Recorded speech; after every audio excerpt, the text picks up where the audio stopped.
오늘 우리에게 주시는 말씀은 전도서 9장 11절에서부터 18절까지 말씀입니다.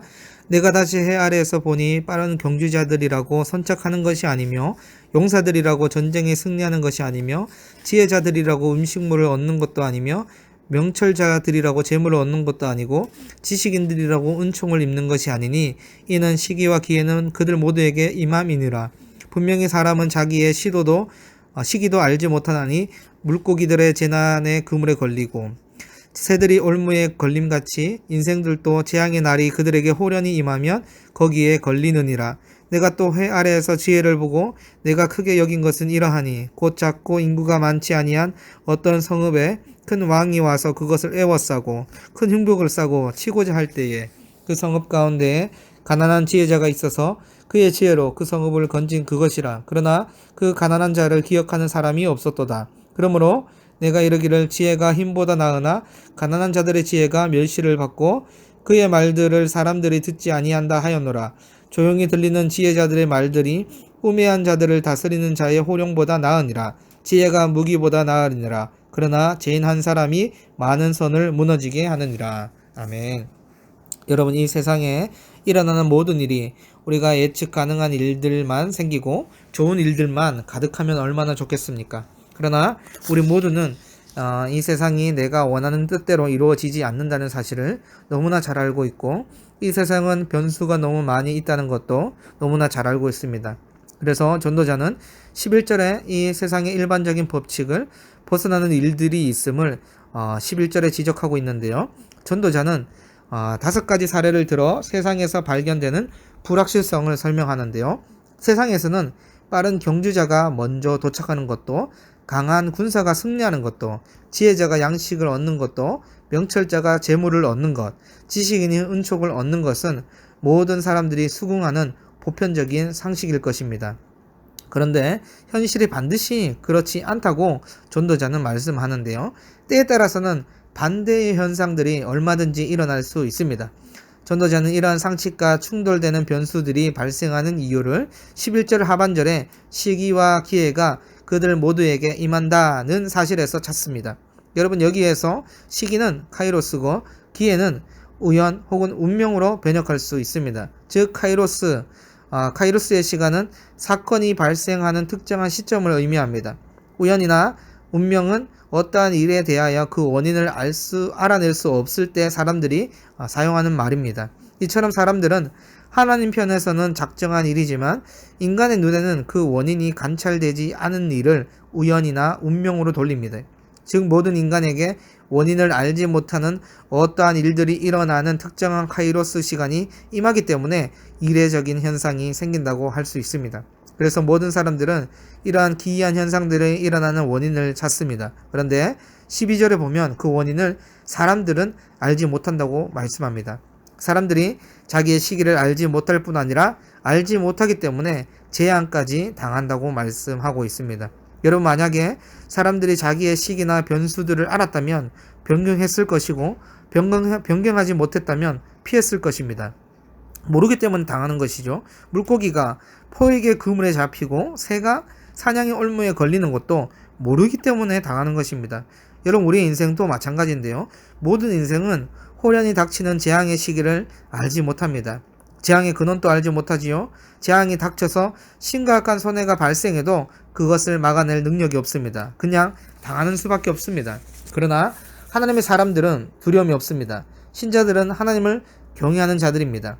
하나님은 모든 만물과 역사를 주관하고 계시는 분이십니다. 우리가 살아가는 땅만이 아니라 하늘도 통치하시고 우주 만물을 통치하고 계십니다. 그런 하나님이 우리를 사랑하며 우리에게 주신 약속이 있는데요. 이사야서 41장 10절 말씀인데요. 두려워하지 말라, 내가 너와 함께함이라. 놀라지 말라, 나는 내 하나님이 됨이라. 내가 너를 굳세게 하리라. 참으로 너를 도와주리라. 참으로 나의 의로운 오른손으로 너를 붙들리라. 아멘. 여러분, 하나님은 우리와 영원히 동행하며 우리를 붙드시는 분이십니다. 모든 행복이 순식간에 소멸되는 풍전등화와 같은 인생에 호련히 닥치는 재앙을 피할 유일한 방법은 여호와를 경외하는 것입니다. 그래서 동일한 지혜서인 잠언 19장 23절에서는 여호와를 경외하는 자는 족하게 지내고 재앙을 당하지 않는다고 말씀합니다. 이처럼 우리가 인생의 어떠한 문제를 마주할 때 신자는 하나님을 경외하는 것이 답입니다. 하나님을 경외하는 삶을 살아가는 저와 여러분들이 되기를 원합니다. 계속해서 전도자는 가난한 지혜자의 이야기를 설명하는데요. 전도자는 가난한 지혜자가 탁월한 지혜로 나라를 구했어도 사람들의 기억에서 쉽게 지어지는 부당한 일을 당함에 대해서 언급하는데요. 전도서 9장 14절에서 15절 말씀입니다. 곧 작고 인구가 많지 아니한 어떤 성읍에 큰 왕이 와서 그것을 에워싸고 큰 흉복을 쌓고 치고자 할 때에 그 성읍 가운데 가난한 지혜자가 있어서 그의 지혜로 그 성읍을 건진 그것이라. 그러나 그 가난한 자를 기억하는 사람이 없었도다. 여러분, 내용을 살펴보면 인구가 적은 하나의 작은 성읍에서 큰 왕이 찾아옵니다. 그리고 큰 왕은 성읍을 에워싸고 성벽을 무너뜨리려 하였습니다. 그런데 반전이 있죠. 그 성읍에 가난한 지혜자가 있었는데 그는 가난했기 때문에 성읍 내에서는 존재감이 없었어요. 그런데 가난한 지혜자가 그 성읍을 건진 것입니다. 가난한 지혜자가 아니었으면 패배하는 상황에서 그의 지혜로 말미암아 승리를 얻게 된 것인데요. 그런데 참 안타까운 것은 작은 성읍을 지켜준 가난한 지혜자를 기억하는 사람이 하나도 없었다는 거예요. 지혜로 말미암아 성읍이 보존되는 기적을 경험한 성읍 사람들이 정작 그 지혜의 소유자는 기억하지 못했다는 것인데요. 이 이야기는 당시 부패한 시대상을 고발하고 있는 것입니다. 성읍 사람들은 성읍을 구한 지혜자의 그 지혜를 보기보다는 그가 가난한 자라는 사실에 반응했던 것입니다. 이처럼 세상은 사람의 내면의 가치보다 외면의 화려함을 추구합니다. 그러나 하나님은 사람을 평가함에 있어서 전혀 다른 기준을 제시하지요. 사무엘상 16장 7절 말씀인데요. 내가 보는 것은 사람과 같지 아니하니 사람은 외모를 보거니와 나 여호와는 중심을 보느니라. 또 요한복음 7장 24절 말씀에 외모로 판단하지 말고 공의롭게 판단하라 라고 말씀하셨습니다. 여러분, 가난한 지혜자를 대하는 태도로 우리의 영적 상태를 점검할 수 있습니다. 가난한 지혜자를 가난하기 때문에 망각하는 것은 사람을 외모로 취하는 것과 같습니다. 반대로 가난한 지혜자를 그의 가난과 무관하게 지혜 그 자체 때문에 기억하는 사람은 사람의 중심을 보고 평가하는 것입니다. 성경은 예수님을 연한 순과 같고 마른 땅에서 나온 뿌리 같아서 고운 모양이나 풍채가 없고 우리가 보기에 흠모할 만한 아름다운 것이 없다고 말씀하고 있습니다. 그래서 예수님은 멸시를 받고 버림을 당하고 고통을 겪었습니다. 그러나 하나님은 예수님이 지혜 그 자체라고 말씀합니다. 바울은 그리스도 안에서 지혜와 지식의 모든 보화가 감추어져 있다고 고백했습니다.